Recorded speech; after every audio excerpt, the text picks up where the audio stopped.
રાતના સમયે જ્યારે આપણે ખુલ્લા આકાશ તરફ નજર કરીએ ત્યારે સૌથી પહેલા મનમાં શું વિચાર આવે છે? કદાચ તારાઓ, ચંદ્ર અથવા તો કોઈ મોટી ગેલેક્સી. સાચી વાત છે. પણ પેલું કહેવાય ને કે આ બે તારાઓ વચ્ચે જે અફાટ ખાલી જગ્યા છે તેના પર આપણું ધ્યાન ભાગ્યે જ જાય છે. સામાન્ય રીતે આપણે એવું જ માનીએ છીએ કે ખાલી જગ્યા એટલે શૂન્યતા.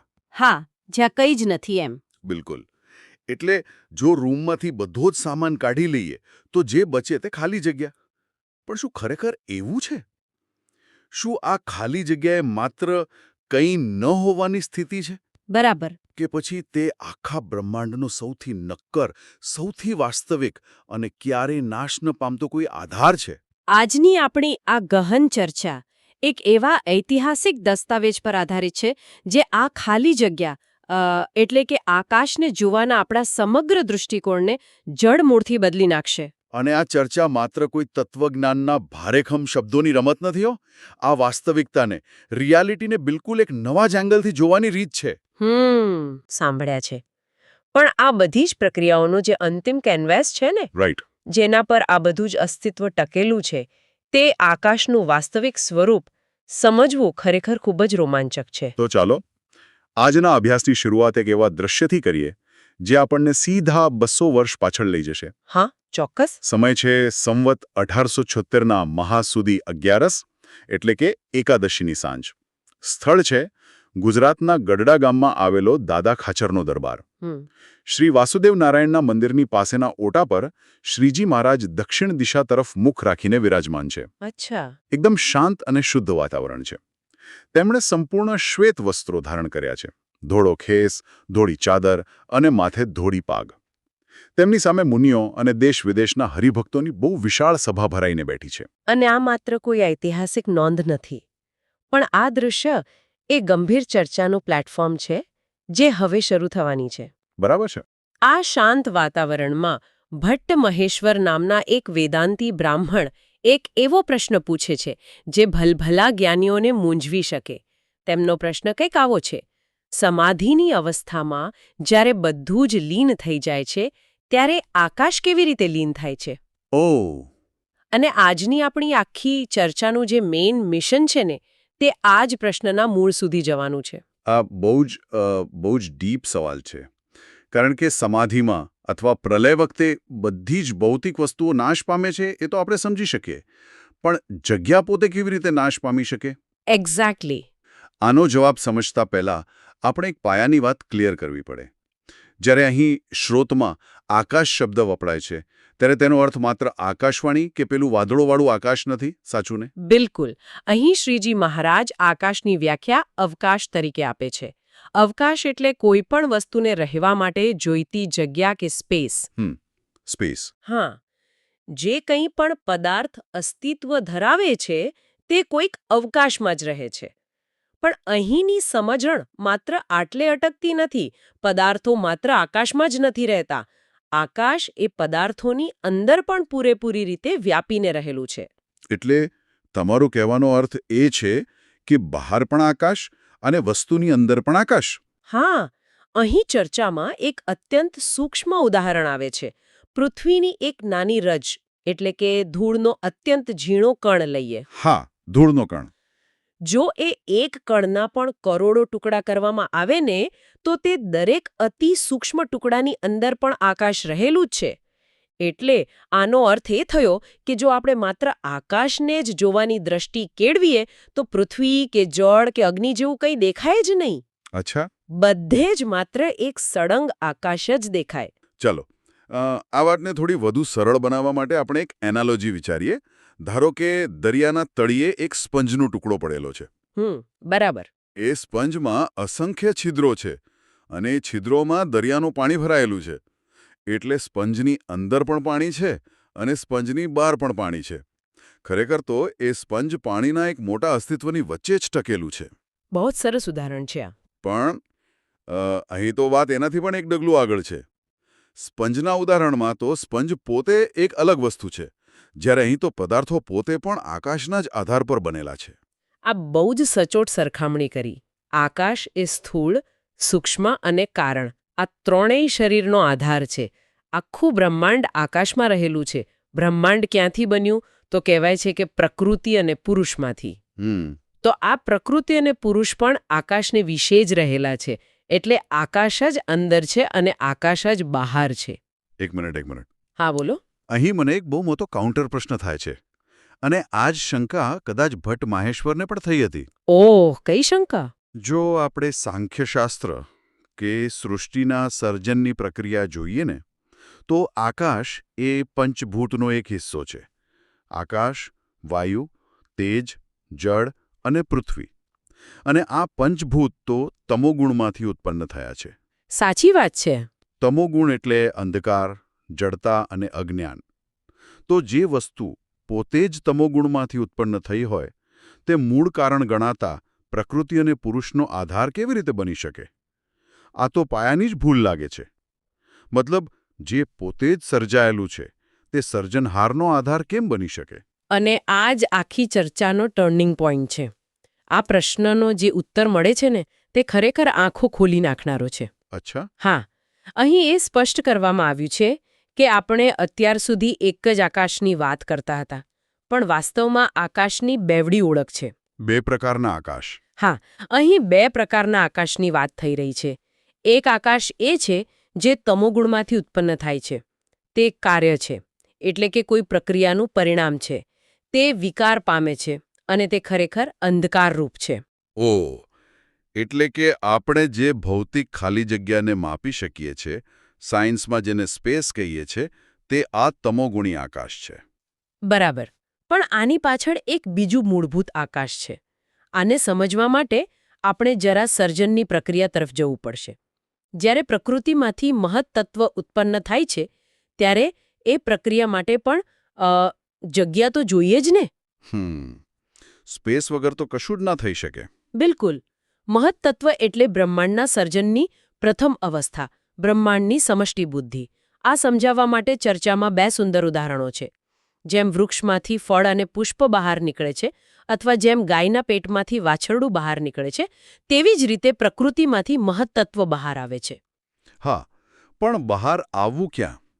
મારો કહેવાનો અર્થ એ છે કે જો બારેય બાજુ કોઈ જગ્યા જ ન હોય, કોઈ સ્પેસ જ અવેલેબલ ન હોય, તો ફળ વૃક્ષમાંથી બહાર કેવી રીતે આવી શકે?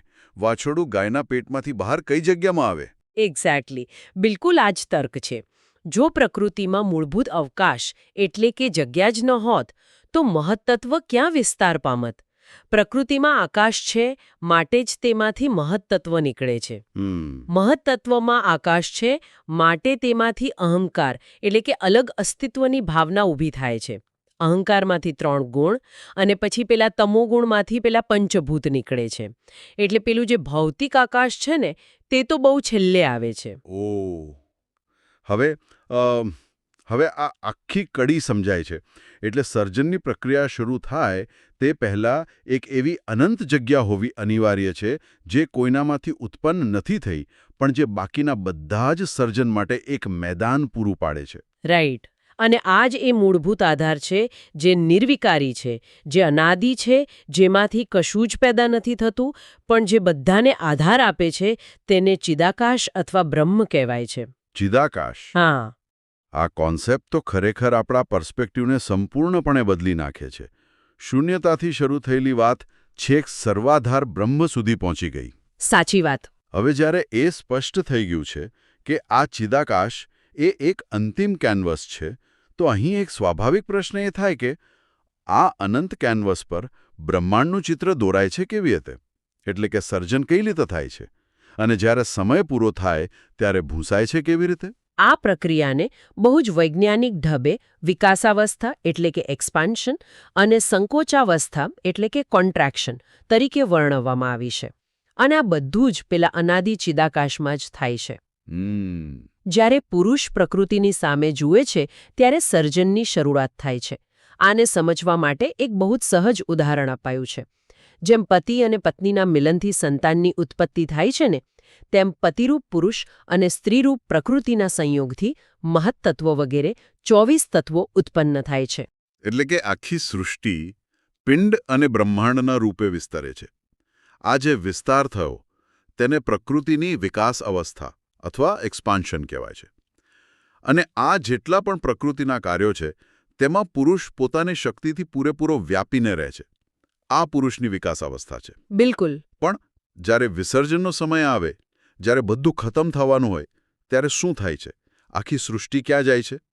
ચર્ચામાં આના માટે કાચબાનું એક બહુ જ રસપ્રદ દૃષ્ટાંત આવે છે, રાઈટ? અરે હા, અને કાચબાનું ઉદાહરણ આ કોસ્મિક પ્રક્રિયાને સમજવા માટે કદાચ સૌથી શ્રેષ્ઠ છે. તમે કાચબાની વાત કરી તો મને એ વિચાર આવે છે કે જ્યારે કાચબો પોતાના અંગો અંદર ખેંચીને છે ત્યારે એ અંગો નાશ નથી પામતા, માત્ર છુપાઈ જાય છે. બરાબર. કાચબો જ્યારે પોતાના અંગો બહાર કાઢે છે ત્યારે એનો વિકાસ થાય છે. પણ જ્યારે તેને ભય લાગે કે તેને સંકોચ પામવું હોય ત્યારે તે પોતાના બધા જ અંગો અંદર ખેંચી લે છે અને એકદમ ગોળાકાર રૂંડમૂંડ થઈ જાય છે. તો શું પ્રલય વખતે આખું બ્રહ્માંડ ખરેખર નાશ પામે છે કે પછી માત્ર છુપાઈ જાય છે? આ જ તો ખરી ફિલોસોફી છે. જ્યારે કાળના પ્રભાવથી પ્રકૃતિના કાર્યોનો અંત આવે છે ને, ત્યારે તે ખરેખર સંપૂર્ણ શૂન્ય નથી થઈ જતા. અચ્છા. પ્રકૃતિ પોતાના મૂળ સ્વરૂપમાં આવીને પુરુષના અંગમાં લીન જેવી થઈ જાય છે, એટલે કે અદૃશ્ય અવસ્થામાં જતી રહે છે. આ પ્રકૃતિની સંકોચ અવસ્થા છે. અને જ્યારે પ્રકૃતિ સંકોચ પામે ત્યારે પુરુષ પણ તેના કાર્યોમાંથી પાછો ખેંચાઈને પોતાના મૂળ સ્વરૂપમાં રહે છે, જે પુરુષની સંકોચ અવસ્થા છે. હા, પણ આ બધામાં ચિદાકાશનું શું? શું ચિદાકાશ પણ આવો કોઈ સંકોચ કે વિકાસ અનુભવે છે ખરું? આ પ્રશ્નનો જવાબ આપવા માટે આપણે બે ભારેખમ પણ બહુ જ મહત્વના શબ્દો સમજવા પડશે: અન્વય અને વ્યતિરેક. જરા સાદી ભાષામાં સમજીએ. હા પ્લીઝ, કારણ કે આ શબ્દો થોડા અઘરા છે. હા, અન્વય એટલે કોઈ વસ્તુમાં સંપૂર્ણપણે ભળી જવું, વ્યાપી જવું, જેમ ભીની માટીમાં પાણી વ્યાપેલું છે. પુરુષ જ્યારે પ્રકૃતિના કાર્યોમાં વ્યાપીને રહે છે ત્યારે તે અન્વય અવસ્થામાં છે. ઓકે. અને વ્યતિરેક એટલે એમાંથી અલગ થઈ જવું, પાછા ખેંચાઈ જવું. જ્યારે પ્રકૃતિના કાર્યો નાશ પામે ત્યારે પુરુષ તેનાથી અલગ રહી શકે છે. તેને વ્યતિરેક કહેવાય. એટલે અન્વય વ્યતિરેકપણું માત્ર પ્રકૃતિ અને પુરુષ માટે જ છે, એમને? બિલકુલ. અને હવે ચિદાકાશની વાત કરીએ. ચિદાકાશ ક્યારેય કોઈનાથી અલગ થઈ શકતું જ નથી, એટલે કે તેનો ક્યારેય વ્યતિરેક હોતો જ નથી. અચ્છા. જે પોતે જ સર્વનો આધાર છે તે કોનાથી અલગ થાય? જો ચિદાકાશ પાછું ખેંચાઈ જાય તો ખાલી જગ્યા જ ન રહે, અને ખાલી જગ્યા ન રહે તો અસ્તિત્વ જ ક્યાં ટકે? એટલે ચિદાકાશ સદા સર્વદા બધે જ અન્વય રૂપે રહેલું છે. આ તો ખરેખર મગજની નસો ખેંચી નાખે તેવો વિચાર છે. જો આ ચિદાકાશ સર્વવ્યાપી છે અને ક્યારેય પાછું ખેંચાતું નથી, તો પછી તેની સીમા ક્યાં આવે છે? જો આપણે બ્રહ્માંડની ભૂગોળનો નકશો બનાવીએ તો આ ચિદાકાશ ક્યાં સુધી વિસ્તરેલું હશે? આનો ઉત્તર બ્રહ્માંડની ભૂગોળના એક એવા સ્કેલ પર આપવામાં આવ્યો છે ને, જે કોઈ પણ આધુનિક સાયન્સ ફિક્શન મૂવીને પણ પાછળ પાડી દે. ચિદાકાશની સર્વવ્યાપકતા કેટલી વિશાળ છે તે સમજવા માટે આ ભૌગોલિક વર્ણન જાણવું જરૂરી છે. હા, જ્યારે મેં આ સ્કેલ વિશે વાંચ્યું ત્યારે ખરેખર માનવીય કલ્પના શક્તિની સીમાઓ મને ટૂંકી લાગવા માંડી. સાંભળનાર માટે આપણે આખી રચનાને થોડી વિઝ્યુઅલાઇઝ કરવાનો પ્રયત્ન કરીએ. ચોક્કસ. આપણે પૃથ્વી પરથી શરૂઆત કરીએ અને બ્રહ્માંડની બહાર જઈએ તો સૌથી પહેલા આ બ્રહ્માંડની ચારે બાજુ લોકાલોક નામનું એક વિશાળ પર્વત છે, જે કોઈ એક મોટા ગઢ એટલે કે કિલ્લાની જેમ આખા બ્રહ્માંડને ઘેરીને ઊભો છે. સાચું. અને એ લોકાલોક પર્વતની બહાર જઈએ એટલે અલોક નામનો વિસ્તાર આવે છે. અલોકને પણ પાર કરીએ પછી સળંગ 7 આવરણો આવેલા છે. બાપરે, 7 આવરણો? હા, આ 7 આવરણો વટાવીએ પછી શું? પછી આવે છે અત્યંત ઘનઘોર, કલ્પના પણ ન કરી શકાય તેવો અંધકાર. અને આ અનંત અંધકારની પણ પાર એક સીમાવિહીન અનંત પ્રકાશ રહેલો છે. આ જે અનંત અને અસીમ પ્રકાશ છે ને, તેને જ ચિદાકાશ કહેવામાં આવે છે. અને આ તો માત્ર ચારે બાજુની વાત થઈ. જો આપણે બ્રહ્માંડની ઉપરની તરફ જોઈએ તો બ્રહ્મલોક સુધીનો વિસ્તાર છે. તેની ઉપર પણ પેલા 7 આવરણો, પછી અંધકાર અને તેની પાર અનંત પ્રકાશરૂપ ચિદાકાશ. બરાબર. અને નીચેની તરફ જઈએ તો 7 પાતાળ, તેની નીચે 7 આવરણો, પછી અંધકાર અને અંતે ફરીથી એ જ અનંત પ્રકાશમાન ચિદાકાશ. ટૂંકમાં કહીએ તો એક વિશાળ પ્રકાશના સમુદ્રની વચ્ચે અંધકાર અને આવરણોથી ઘેરાયેલો આ બ્રહ્માંડનો એક નાનો ગોળો છે. આ વર્ણન ખરેખર આપણી પોતાની હસ્તી કેટલી નાની છે તેનો અહેસાસ કરાવે છે. પણ અહીં મારો એક બહુ જ પ્રેક્ટિકલ પ્રશ્ન છે. આ સ્કેલ અદ્ભુત છે, ભવ્ય છે, એ હું માનું છું. પણ ઈમાનદારીથી કહું તો મારે અહીં બેઠા બેઠા આ ભૂગોળનું શું કામ? એટલે શું કહેવા માંગો છો? એટલે આટલા બધા આવરણો, અંધકાર અને તેની પાર રહેલા આ અનંત પ્રકાશને જાણવાનો વ્યવહારુ ઉપયોગ શું? શું આ માત્ર કોઈ ઐતિહાસિક જ્ઞાનકોશની માહિતી છે કે પછી રોજબરોજના જીવનમાં આનો કોઈ અર્થ છે? કારણ કે આપણે તો ત્યાં જવાના નથી. આ બહુ જ વ્યાજબી શંકા છે. પણ આ માત્ર ભૂગોળનો પાઠ નથી. અહીં એક એવી પ્રક્રિયાની વાત છે જે આ ભૌતિક વર્ણનને સીધું જ આપણા અસ્તિત્વ સાથે જોડે છે. આના માટે એક ચોક્કસ આધ્યાત્મિક પરિભાષા વપરાય છે, દહર વિદ્યા. એક મિનિટ. દહર વિદ્યા. હા, આ શબ્દ કદાચ ઉપનિષદોમાં આવે છે. હા, બિલકુલ. પ્રેક્ટિકલ લાઈફમાં આનો અર્થ શું? કારણ કે આપણે અત્યારે જે અંધકાર અને પ્રકાશની વાત કરી રહ્યા છીએ એ બધું તો બ્રહ્માંડની બહાર છે. તો મારે આ વિદ્યાનો ઉપયોગ કેવી રીતે કરવો? દહર વિદ્યા એ ખરેખર તો દૃષ્ટિ કેળવવાની એક બ્રહ્મ વિદ્યા છે. જેમ આપણે અક્ષી વિદ્યા દ્વારા આંખથી ભૌતિક જગતને જોઈએ છીએ, તેમાં દહર વિદ્યા એ આંતરિક જાગૃતિ છે. અચ્છા. અહીં એવું નથી કહેવામાં આવ્યું કે તમારે બ્રહ્માંડની બહાર જઈને પ્રકાશ જોવાનો છે. દહર વિદ્યાનો અર્થ એ છે કે વ્યક્તિ પોતાના મનને, પોતાની દૃષ્ટિને એવી રીતે કેળવે કે તેને પદાર્થો ન દેખાય, પણ પદાર્થો જેના આધારે ટકેલા છે તે ચિદાકાશ દેખાય. ઓહ, એટલે કે આ એક પ્રકારની મેડિટેટિવ લેન્સ છે. જેમ આપણે શરૂઆતમાં ધૂળના કણનું ઉદાહરણ જોયું હતું. આપણી નજર ધૂળ પર છે, પણ દહરવિદ્યાવાળાની નજર એ ધૂળના કણની અંદર અને બહાર રહેલા આકાશ પર છે. બિલકુલ. જ્યારે વ્યક્તિ આ રીતે જોવાનું શરૂ કરે છે ને, ત્યારે તેની દૃષ્ટિ ચિદાકાશને આકારે વર્તે છે. તેને ચારે બાજુ, અંદર અને બહાર માત્ર આ સર્વાધાર ચિદાકાશ જ દેખાય છે. વાહ! અને ત્યારે તેને અનુભવાય છે કે આ ચિદાકાશ અત્યંત પ્રકાશવાન છે, તે અનાદિ છે, અને બ્રહ્માંડ સર્જાય કે નાશ પામે, આ ચિદાકાશમાં ક્યારેય કોઈ ફેરફાર થતો નથી. આ એનો પ્રેક્ટિકલ ઉપયોગ છે. નાશવંત દુનિયામાં રહીને અવિનાશી તત્વનો અનુભવ કરવો. આ ખરેખર અદ્ભુત છે. એટલે જે પ્રશ્નથી ભટ્ટ મહેશ્વરે શરૂઆત કરી હતી કે આકાશ કેવી રીતે લીન થાય છે, તેનો આખો ઉત્તર અહીં એક સુંદર વર્તુળ પૂરું કરે છે. સાચી વાત છે. જો આપણે આખી ચર્ચાના નિષ્કર્ષ તરફ જઈએ તો એ એકદમ સ્પષ્ટ છે કે જે આકાશ તમોગુણમાંથી ઉત્પન્ન થયું છે, જે અંધકારરૂપ છે અને જે એક કાર્ય છે, તે પ્રલયકાળે અથવા સમાધિ અવસ્થામાં લીન થઈ જાય છે. પણ જે સર્વાધાર છે, જે આખા બ્રહ્માંડને ટકાવી રાખતું મૂળભૂત ચિદાકાશ છે, તે ક્યારેય લીન થતું નથી, કારણ કે તે અનાદિ અને અનંત પ્રકાશરૂપ છે. એકદમ સાચી વાત છે. અને આ ઐતિહાસિક ચર્ચાના અંતે નોંધવામાં આવ્યું છે કે શ્રીજી મહારાજના આ અત્યંત તાર્કિક, વૈજ્ઞાનિક અને આધ્યાત્મિક ઉત્તર પછી પેલા વેદાંતી બ્રાહ્મણ અને સભામાં બેઠેલા તમામ હરિજનો આશ્ચર્યચકિત થઈ ગયા હતા. થવું જોઈએ ને. હા, તેમના મનમાં આકાશ વિશેનો લેશ માત્ર પણ સંશય રહ્યો ન હતો. તેમની તમામ શંકાઓનું સંપૂર્ણ નિવારણ થઈ ગયું હતું. આખી ચર્ચા પરથી આપણને એ સમજાય છે કે કઈ રીતે એક નાનકડા, રોજિંદા જોવા મળતા આકાશ અથવા ખાલી જગ્યાના કોન્સેપ્ટમાંથી બ્રહ્માંડના અસ્તિત્વના મૂળ સુધી પહોંચી શકાય છે. આપણે માત્ર વસ્તુઓ પર ધ્યાન આપીએ છીએ, પણ તે વસ્તુઓને આધાર આપતી જગ્યા જ અસલી સત્ય છે. અને આ સત્યને જાણીને આપણી પોતાની અંદર રહેલા ખાલીપાને પણ એક નવો અર્થ મળે છે. જે અવિનાશી છે તેને ઓળખવાની આ એક અનોખી યાત્રા છે. બિલકુલ. આજના આ ગહન અભ્યાસમાં આપણે બ્રહ્માંડની બહાર અને અંદર રહેલા અનંત અને અવિનાશી ચિદાકાશની વિગતે વાત કરી. આપણે જોયું કે કેવી રીતે પ્રકૃતિ અને પુરુષમાંથી આખો બ્રહ્માંડીય પસારો આ કેનવાસ પર સર્જાય છે અને પ્રલયકાળે તેમાં જ પાછો સંકોચાઈ જાય છે. પરંતુ આ બધી ચર્ચાના અંતે સાંભળનાર માટે એક બહુ જ અંગત અને વિચારવા જેવી બાબત અહીં મૂકીને આપણે વિદાય લેવી છે. અચ્છા, કઈ બાબત? જરા શાંતિથી વિચારો. શું આપણી પોતાની ચેતના, આપણું પોતાનું અંતઃકરણ પણ એક પ્રકારનું આકાશ નથી? ઓહ, એ રીતે. હા. આપણે રોજબરોજ કેટલા બધા વિચારો, ચિંતાઓ, ભય અને લાગણીઓમાંથી પસાર થઈએ છીએ.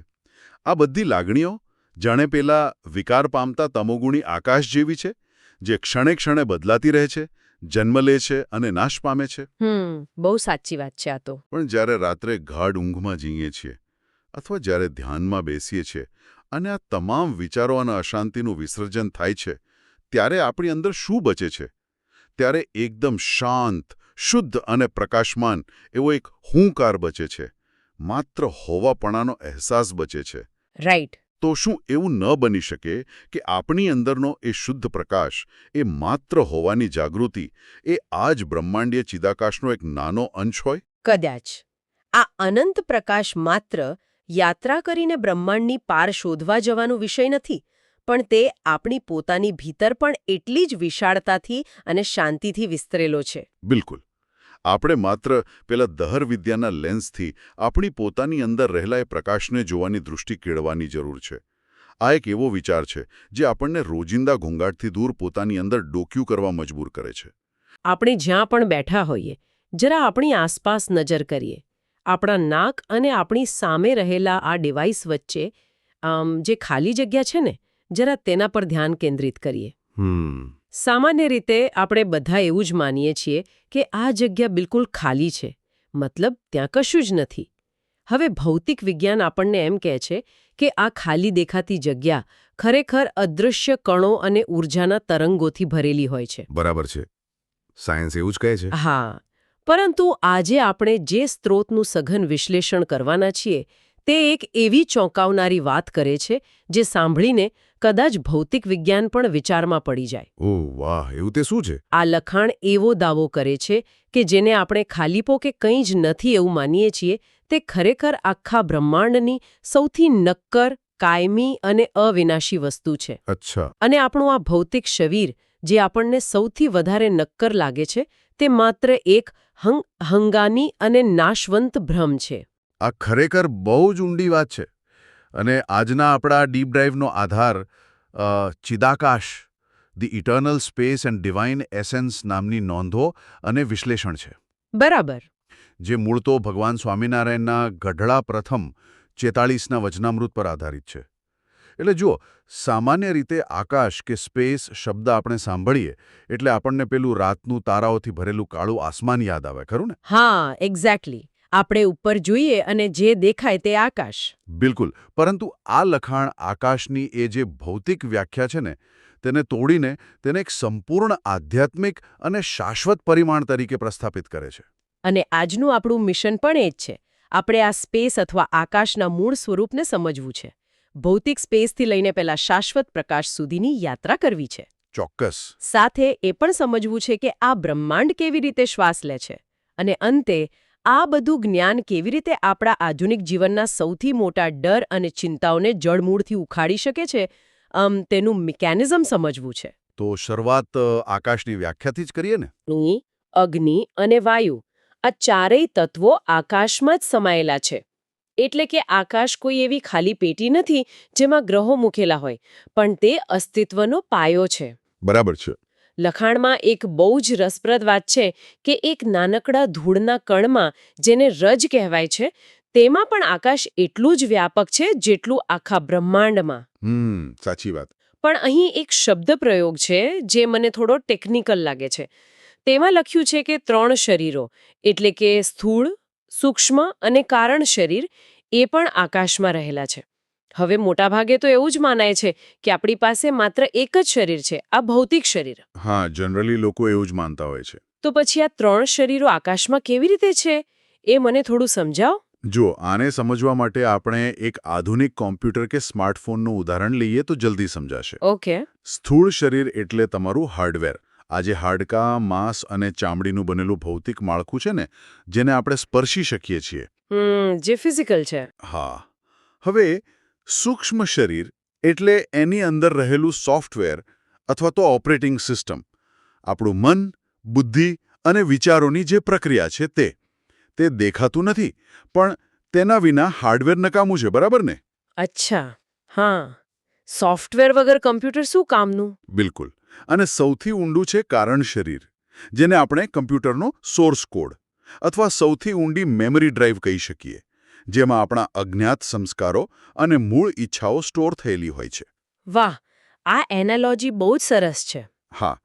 તો હવે આ લખાણ એવું કહે છે કે આ ત્રણેય લેયર આપણું ભૌતિક અસ્તિત્વ, વિચારોની દુનિયા અને સૌથી ઊંડા અચેતન સંસ્કારો આ બધું જ આકાશ નામના પ્લેટફોર્મ પર ચાલી રહ્યું છે. ઓહ, એટલે કે આકાશ એ કોઈ ભૌતિક જગ્યા નથી, પણ અસ્તિત્વ ટકાવી રાખવા માટેનું મૂળભૂત બેકગ્રાઉન્ડ છે. બરાબર. સ્ત્રોતમાં એક બીજું પણ ઉદાહરણ છે, જેને હું સ્પોન્જ અથવા વાદળીના ઉદાહરણથી સમજવાનો પ્રયત્ન કરું. હા, ચોક્કસ. માની લઈએ કે એક મોટો સ્પોન્જ પાણીની ડોલમાં ડૂબેલો છે. હવે સ્પોન્જની અંદર પણ પાણી છે અને તેની બહાર પણ પાણી છે. પણ એ પાણી અને સ્પોન્જ એ બંનેના અસ્તિત્વ માટે જે સ્પેસ છે, જે ખાલી જગ્યા છે, તે તો સ્પોન્જની અંદર પણ છે અને બહાર પણ છે. એક્ઝેક્ટલી. બહુ જ સચોટ વાત કરી. પણ અહીં મને એક મોટો લોજિકલ પ્રશ્ન થાય છે. શું પ્રશ્ન થાય છે? જો સ્પોન્જ અને પાણી બધું જ નાશ પામે, એટલે કે આખું બ્રહ્માંડ, ગેલેક્સીઓ અને આપણા આ ત્રણેય શરીરો, આ બધું જ જ્યારે નષ્ટ થઈ જાય, જેને આપણે પ્રલય કહીએ છીએ, હા, પ્રલય. તો પછી આ ખાલી જગ્યાનો શું થાય? શું આ સ્પેસ પોતાની મેળે જળવાઈ રહે છે? કારણ કે જો સ્પેસ ભૌતિક વસ્તુઓનો આધાર હોય, તો જ્યારે વસ્તુઓ જ ના રહે, તો સ્પેસનું અસ્તિત્વ પણ જોખમમાં મુકાવવું જોઈએ ને? આ જબરદસ્ત પ્રશ્ન છે. અને આ જ સવાલ આપણને આ સ્ત્રોતના સૌથી મોટા બ્રેકથ્રુ તરફ લઈ જાય છે. ઓહ, એવું છે? હા, જો ભૌતિક બ્રહ્માંડ નાશ પામે, તો ભૌતિક સ્પેસ પણ નાશ પામે છે. બધું જ લય પામે છે. બધું જ? હા, બધું જ. અને આ સમસ્યાનો ઉકેલ લાવવા માટે જ આ લખાણમાં આકાશને બે સાવ અલગ કક્ષાઓમાં વિભાજિત કરવામાં આવ્યું છે. અચ્છા, બે પ્રકારના આકાશ છે. હા. પહેલો પ્રકાર છે કાર્યરૂપ આકાશ. હા. આ એ જ ભૌતિક સ્પેસ છે જેની અત્યાર સુધી આપણે વાત કરી. બરાબર. લખાણ નોંધે છે કે આ કાર્યરૂપ આકાશ તમોગુણમાંથી ઉત્પન્ન થાય છે અને તે અંધકારરૂપ છે. એક મિનિટ. આ તમોગુણ એટલે શું? જો સ્પેસ ખાલી જ હોય, તો તે કોઈ ગુણ કે પદાર્થમાંથી કેવી રીતે બની શકે? બહુ જ વ્યાજબી સવાલ છે. જુઓ, તમોગુણ એ સાંખ્ય ફિલોસોફીનો શબ્દ છે, જેને આપણે આધુનિક વિજ્ઞાનની ભાષામાં જડતા, ઘનતા અથવા એન્ટ્રોપી કહી શકીએ. અચ્છા, એન્ટ્રોપી. હા, તે અંધકાર અને અજ્ઞાનનું પ્રતીક છે. એટલે કાર્યરૂપ આકાશ એ કોઈ કંઈ જ ન હોવાની સ્થિતિ નથી, તે તમોગુણમાંથી બનેલું એક ભૌતિક માળખું છે. એટલે કે તે કોઈ રો મટીરિયલમાંથી બનેલું છે. બિલકુલ, જેમ ટેબલ લાકડામાંથી બનેલું છે ને, હા. તેમ આ ભૌતિક સ્પેસ તમોગુણમાંથી બનેલી છે. અને કારણ કે તે કોઈ વસ્તુમાંથી બનેલી છે, તેનું સર્જન પણ થાય છે અને તેનો વિનાશ પણ થાય છે. સમજાયું. જ્યારે બ્રહ્માંડનો પ્રલય થાય છે, ત્યારે આ કાર્યરૂપ આકાશ એટલે કે ભૌતિક અંતર, દિશાઓ, સમય અને અવકાશ આ બધું જ નાશ પામે છે. ઓકે, તો જો સ્પેસ પણ નાશ પામતી હોય, તો પછી ફરીથી બ્રહ્માંડ બનાવવું હોય, તો તેને ક્યાં બનાવવું? હા, એ જ તો મેઇન પોઈન્ટ છે. મારો કહેવાનો અર્થ એ છે કે જો આખું કેનવાસ જ ફાટી ગયું હોય, તો નવું ચિત્ર ક્યાં દોરાય? બરાબર છે. અને ત્યાં જ બીજો પ્રકાર આવે છે ચિદાકાશ. આ ચિદાકાશને જ લખાણમાં બ્રહ્મ કહેવામાં આવ્યો છે. અચ્છા, ચિદાકાશ. હા, આ કોઈ ભૌતિક ખાલી જગ્યા નથી, પણ તે શુદ્ધ ચેતના છે, કોન્શિયસનેસ છે.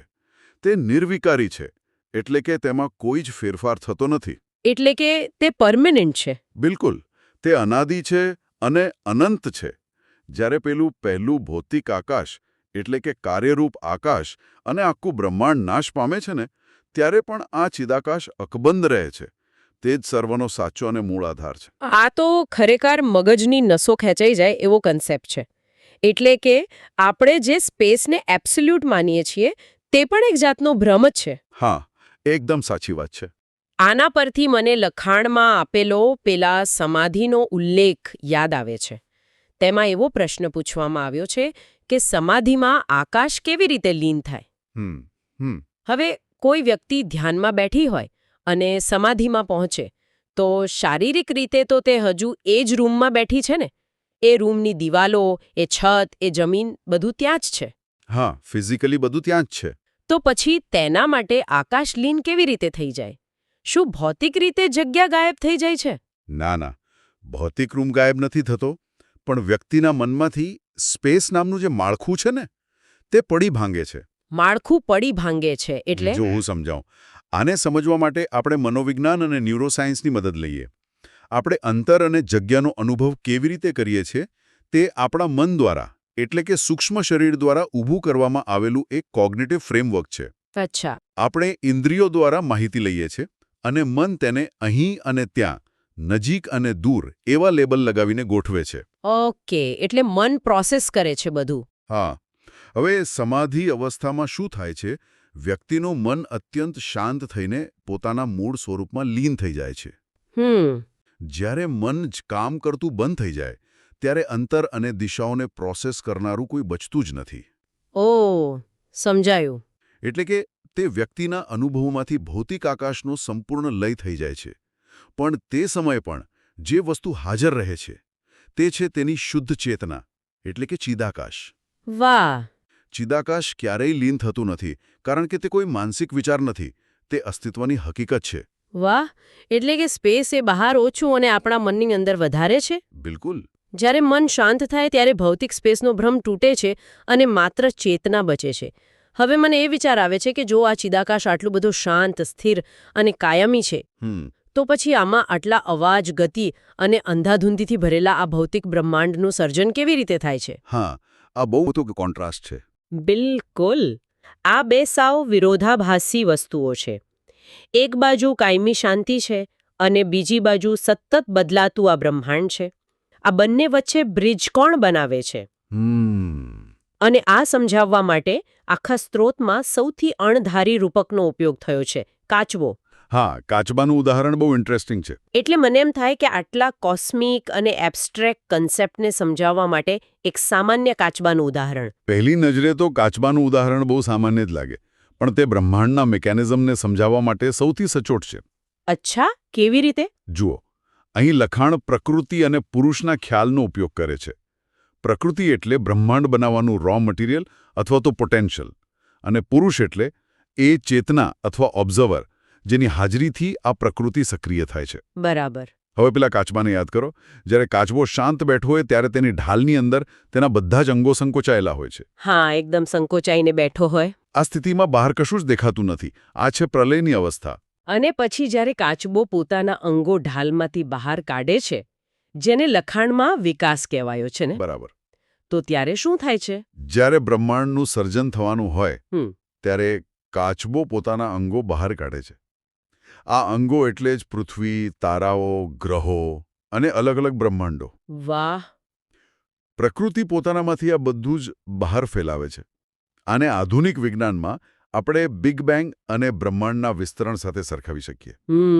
Big bang theory. હા. અને જ્યારે સમય પૂરો થાય ત્યારે કાચબો પોતાના બધા જ અંગો પાછા ઢાલની અંદર ખેંચી લે છે, જેને સંકોચ કહેવાય છે. એટલે કે બિગ ક્રંચ. બિલકુલ, બિગ ક્રંચ. બધું જ પાછું મૂળ અવસ્થામાં લીન થઈ જાય છે. આ ઉદાહરણમાં મને જે સૌથી પાવરફુલ વાત લાગીને તે એ છે કે આ કોઈ ફેક્ટરીમાં મશીન બનવાની પ્રક્રિયા નથી. હા, સાચી વાત. મોટાભાગે આપણે બ્રહ્માંડના સર્જનને એક મિકેનિકલ પ્રોસેસ તરીકે જોતા હોઈએ છીએ, જાણે કોઈ એન્જિનિયર છૂટા ભાગો લાવીને બધું જોડી રહ્યો હોય. બરાબર છે. પણ આ કાચબાનું ઉદાહરણ તો એમ દર્શાવે છે કે આ એક અત્યંત ઓર્ગેનિક અને જીવંત પ્રક્રિયા છે. બ્રહ્માંડ જાણે શ્વાસ અંદર લે છે અને શ્વાસ બહાર કાઢે છે. વાહ, બહુ સરસ રીતે તમે આને વ્યક્ત કર્યું. અને આ આખી પ્રક્રિયામાં કાચબાના અંગો ભલે બહાર આવતા હોય કે અંદર જતા હોય, પણ પુરુષ એટલે કે કાચબાનું પોતાનું મૂળ અસ્તિત્વ તે તો અચળ જ રહે છે, ખરું ને? એકદમ સચોટ વિશ્લેષણ છે. આ આખી શ્વાસોચ્છ્વાસ જેવી પ્રક્રિયા જે પ્લેટફોર્મ પર ચાલી રહી છે તે અનંત અને અચળ પ્લેટફોર્મ એટલે જ ચિદાકાશ. બરાબર. તો હવે જો આપણે આખી વસ્તુનું ચિત્ર મગજમાં ઊભું કરવું હોય તો ચાલો આપણે કોસ્મિક ગૂગલ અર્થ ચાલુ કરીએ. ઓકે, ચાલો. આપણે પૃથ્વી પર ઊભા છીએ અને ધીમે ધીમે ઝૂમ આઉટ કરવાનું શરૂ કરીએ છીએ. આપણે આપણા સૌરમંડળની બહાર નીકળીએ છીએ, ગેલેક્સીઓ પાર કરીએ છીએ અને ભૌતિક બ્રહ્માંડની છેલ્લી હદ સુધી પહોંચી જઈએ છીએ. તો આ સ્ત્રોત પ્રમાણે બ્રહ્માંડનો નકશો અને તેની છેલ્લી બોર્ડર કેવી દેખાય છે? આ સ્ત્રોતની અંદરનું બ્રહ્માંડનું ભૌગોલિક વર્ણન કોઈ સાયન્સ ફિક્શન મૂવી કરતાં પણ વધુ રોમાંચક છે. ઓહો, એવું? હા. જેમ જેમ ઝૂમ આઉટ કરતા જઈએ ને એટલે સૌથી પહેલા એક વિશાળ સીમા આવશે જેને લોકાલોક પર્વત કહેવાય છે. લોકાલોક પર્વત? હા, આ એ સરહદ છે જે પ્રકાશિત વિશ્વ એટલે કે જ્યાં તારાઓ અને ગ્રહો છે અને અપ્રકાશિત વિશ્વ એ બંનેને અલગ પાડે છે. ઓકે, તો જો કોઈ એ લોકાલોક પર્વત કૂદી જાય તો પેલી બાજુ શું છે? તેની બહાર અલોક નામનો પ્રદેશ છે. અલોક. હા, અલોક એટલે સંપૂર્ણ ખાલીપો. ત્યાં કોઈ જ પદાર્થ નથી, કોઈ જ પ્રકાશ નથી, માત્ર શૂન્યાવકાશ. તો બસ આ ગેમ ઓવર. મતલબ કે બ્રહ્માંડ અહીં પૂરું થઈ ગયું અને હવે માત્ર અનંત ખાલીપો જ છે. સામાન્ય રીતે માણસની કલ્પના અહીં જ અટકી જાય છે કે અંતે તો ખાલીપો જ હોવાનો. સામાન્ય રીતે એવું જ લાગે ને, પણ ના, એવું નથી. આ લખાણ કહે છે કે અલોકના ખાલીપા પછી પણ 7 વિશાળ આવરણો આવેલા છે. 7 આવરણો. હા, આ આવરણો મૂળભૂત તત્વના બનેલા છે. પૃથ્વી, જળ, તેજ, વાયુ, આકાશ, અહંકાર અને મહત્તત્વ. અચ્છા. અને બીજી એક ખાસ વાત, આ દરેક આવરણ અગાઉના આવરણ કરતાં 10 ગણું મોટું છે.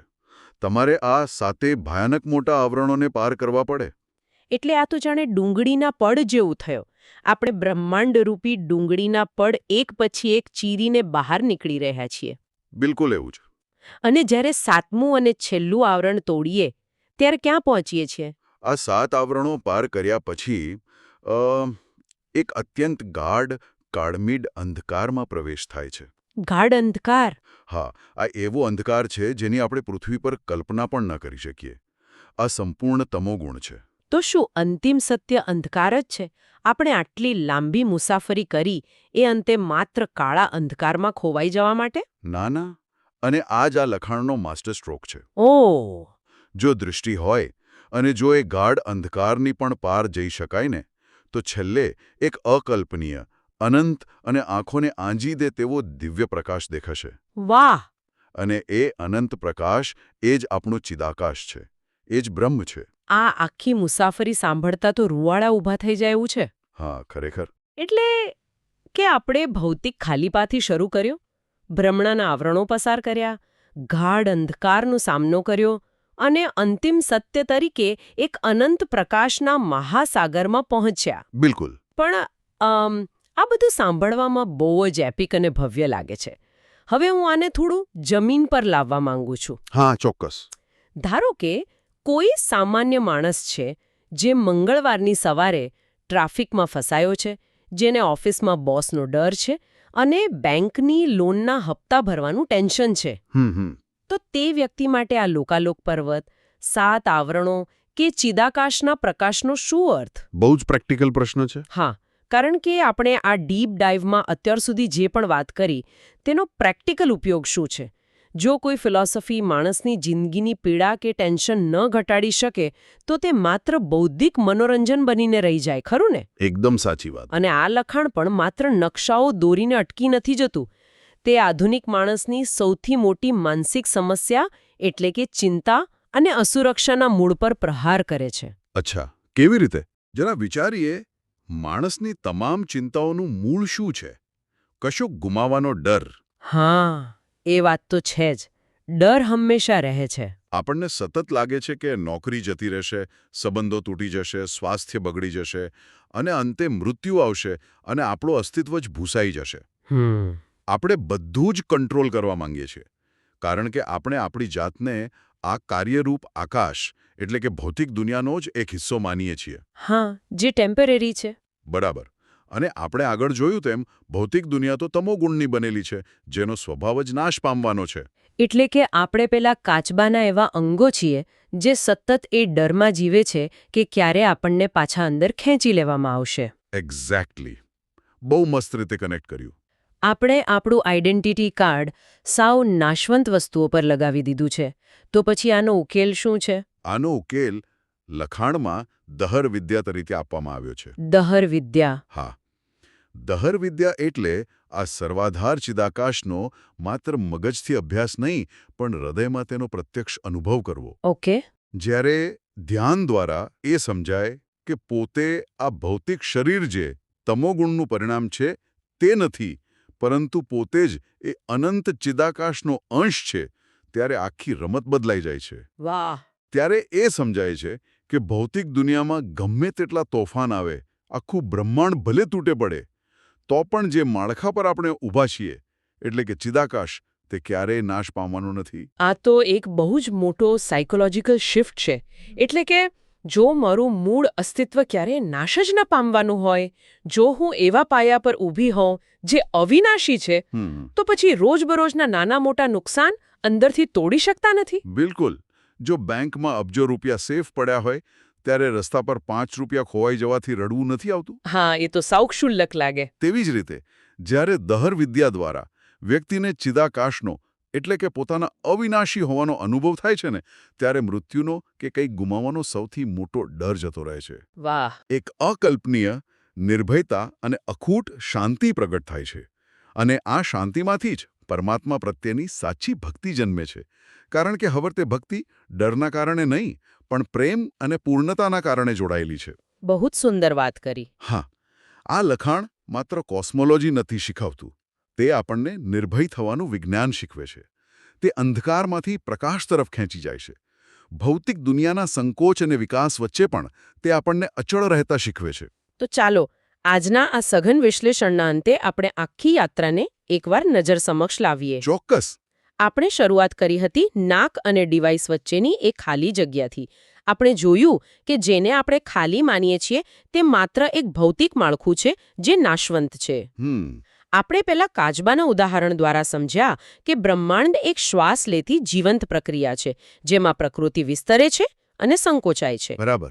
આપણે બ્રહ્માંડના નકશામાં ઝૂમ આઉટ કરી લોકાલોક મરવત અને અંધકારના આવરણો પાર કરી અંતિમ સત્ય એટલે કે ચિદાકાશના શાશ્વત પ્રકાશ સુધી પહોંચ્યા. હા. અને છેલ્લે આપણે જોયું કે આ જ્ઞાન કેવી રીતે દહરવિદ્યા મારફતે રોજિંદા જીવનના ડરને દૂર કરી એક અવિનાશી શાંતિ આપે છે. બિલકુલ. બહુ જ સરસ રીતે સમરાઇઝ કર્યું. આજે આપણે માત્ર એક પ્રાચીન ટેક્સ્ટનો અભ્યાસ નથી કર્યો, પણ અસ્તિત્વને જોવા માટેનો એક નવો દૃષ્ટિકોણ મેળવ્યો છે. પરંતુ આ યાત્રા અહીં પૂરી નથી થતી. હા. આજના આ સેશનની પૂર્ણાહુતિ હું એક એવા વિચારથી કરવા માંગુ છું જે આપણે બધા આપણી સાથે લઈ જઈ શકીએ અને જેના પર મનન કરી શકીએ. ચોક્કસ. આ સ્ત્રોત આપણને સ્પષ્ટપણે કહે છે કે ભૌતિક આકાશ એ તમોગુણ એટલે કે અંધકાર અને જડતામાંથી બનેલો છે, જ્યારે ચિદાકાશ એ પોતે જ એક અનંત અને પ્રખર પ્રકાશ છે. આપણે સામાન્ય રીતે રાતના અંધકારથી, બ્રહ્માંડના ખાલીપાથી કે જીવનની શૂન્યતાથી ડરી જતા હોઈએ છીએ. આપણને લાગે છે કે ત્યાં કંઈ જ નથી અને આપણે ખોવાઈ જઈશું. હા, એવો ડર સામાન્ય છે. પણ જરા વિચારીએ, શું એવું બની શકે કે આપણી આસપાસ જે ખાલીપો અને ગાઢ અંધકાર આપણને દેખાય છે તે ખરેખર અંધકાર છે જ નહીં? ઓહો. શું એવું બની શકે કે તે વાસ્તવમાં એટલો પ્રચંડ, એટલો દિવ્ય પ્રકાશ છે કે આપણી વર્તમાન ભૌતિક આંખો તેને પ્રોસેસ જ નથી કરી શકતી અને એટલે જ તે આપણને અંધકાર જેવો દેખાય છે? વાહ, આ ખરેખર બહુ જ પાવરફુલ વિચાર છે. કદાચ બ્રહ્માંડ ખાલી નથી, માત્ર આપણી જોવાની દ્રષ્ટિ હજુ પૂરેપૂરી ખુલ્લી નથી. બહુ જ સુંદર વિચાર. આ વિચાર સાથે જ આજની આ ઊંડાણપૂર્વકની ચર્ચાને આપણે અહીં જ વિરામ આપીએ છીએ. ફરી મળીશું એક નવા વિષય અને અસ્તિત્વના નવા રહસ્યો સાથે. આવજો.